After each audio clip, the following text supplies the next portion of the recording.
بسم اللہ الرحمن الرحیم۔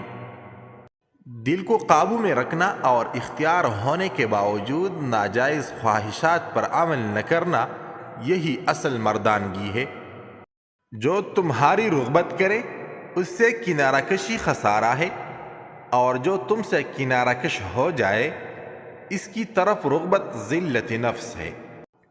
آج جو دنیا میں تمہارے پاس ہے، تم سے پہلے اس کا مالک کوئی اور تھا اور تمہارے بعد کوئی اور ہوگا۔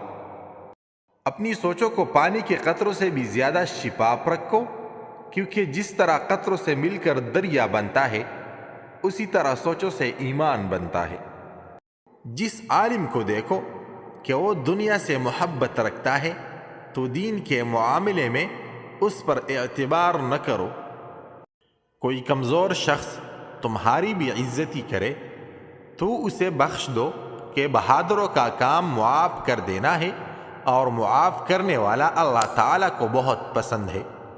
بہت سے لوگ اس وجہ سے فتنہ میں مبتلا ہو جاتے ہیں کہ ان کے بارے میں اچھے خیالات کا اظہار کیا جاتا ہے۔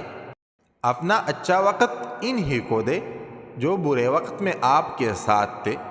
جو آدمی اپنوں کو حقیر سمجھتا ہے دشمن اسے کچل دیتا ہے۔ جو شخص ضعیف ہو جائے یا بہت کمزور ہو جائے اس کو گوشت دودھ میں پکا کر کھلایا کرو، اس سے بہت طاقت بڑھتی ہے۔